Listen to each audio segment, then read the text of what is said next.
Ma patrie à moi, fille de première génération. Je m'appelle Tania Contoyani.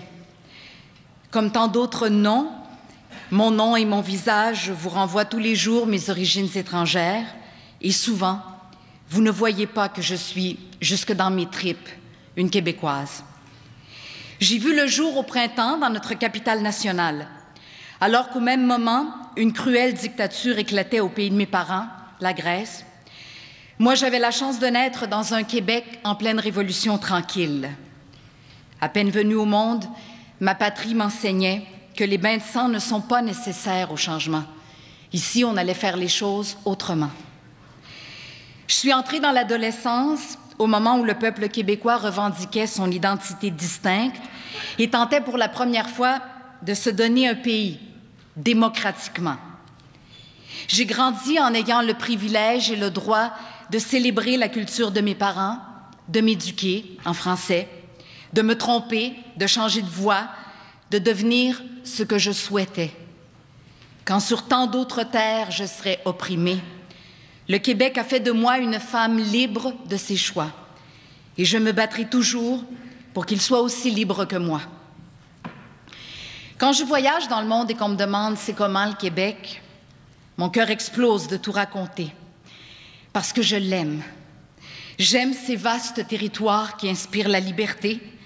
J'aime me baigner dans l'eau claire de ces lacs. J'aime emprunter les premières routes de son histoire en canot. J'aime le parfum de ses forêts. J'aime m'apaiser devant son fleuve.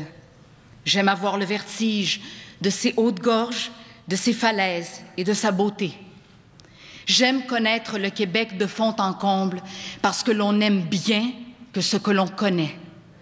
J'aime ses saisons, ses étés luxuriants, ces automnes flamboyants, ces hivers durs et longs qui nous renvoient à la maison, à l'introspection. Et oh, combien j'aime ces printemps. Quand ça sent le lilas dans les ruelles de Montréal, tous les espoirs sont permis. Et c'est en ma patrie que je fonde mes plus grands espoirs. Parce que je vois la jeunesse québécoise revendiquer sa place dans le choix de nos orientations. Je la vois se préoccuper d'écologisme, d'éducation, d'une mondialisation plus civilisée. Je la vois se conscientiser. J'ai espoir parce que de plus en plus de Québécois troquent leur auto pour leur vélo, recherchent des aliments sains et décrient la surconsommation. Parce que de plus en plus de Québécois comprennent que la démocratie, c'est plus qu'un X dans un carré tous les 4 ou 5 ans. Si ça ne répond pas à nos aspirations, on prend les rues et on le critique, le gouvernement. Yeah! J'ai espoir parce que j'entends encore résonner sur le sol gelé les pas de centaines de milliers de Québécois manifestant contre la guerre. J'entends encore résonner les pas de la solidarité envers les femmes d'ici et d'ailleurs. J'entends les premiers pas d'une plus grande humanité. J'ai espoir parce que nous sommes une poignée d'irréductibles, parce que notre langue est encore vivante, parce que les chansons populaires reprennent leurs propos révolutionnaires, parce que nos créateurs, malgré la pauvreté croissante de leurs moyens, sont assez passionnés pour que nos arts et nos lettres fleurissent ici comme ailleurs. J'ai espoir parce que nous sommes un nouveau monde et que tout est à faire. Oui, j'ai l'espoir.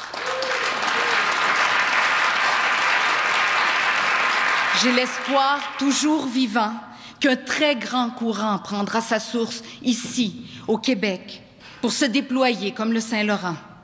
J'ai espoir que nous élèverons notre voix parmi toutes les nations de la Terre et que nous saurons les inspirer. J'ai espoir que nous préparons à notre manière, tranquillement, notre prochaine révolution. Nos forces vives, les Premières Nations, la sagesse et le respect sacré qu'elles vouent à la nature, la détermination du peuple qui, abandonné à son sort, a réussi à défricher une contrée surhumaine et fonder notre patrie, le Québec. Le courage de tous ces immigrants qui ont quitté leur terre natale pour un avenir meilleur. Bien sûr, c'est difficile de résister au courant dominant du capitalisme justement nommé sauvage, de la monoculture et des dictats financiers. Oui, je l'entends quand on me dit, quand on me raille, utopie, illusion, idéalisme. Mais les grands changements demandent une grande vertu. Le courage de ne pas se laisser emporter par le cynisme et de ne pas baisser les bras devant la matraque des déceptions. Chefs et décideurs d'aujourd'hui et de demain, entendez-vous la voix du Québec? La politique du mensonge et du faux-semblant, la manipulation des masses, l'indifférence face au destin de l'humanité, le Québec ne veut plus les endosser. Pensez-y dans votre projet de société. Aujourd'hui, nous devons rassembler toutes les cultures qui se côtoient chez nous, tous les êtres humains qui se côtoient chez nous, autour d'un avenir commun, empreint d'humanité.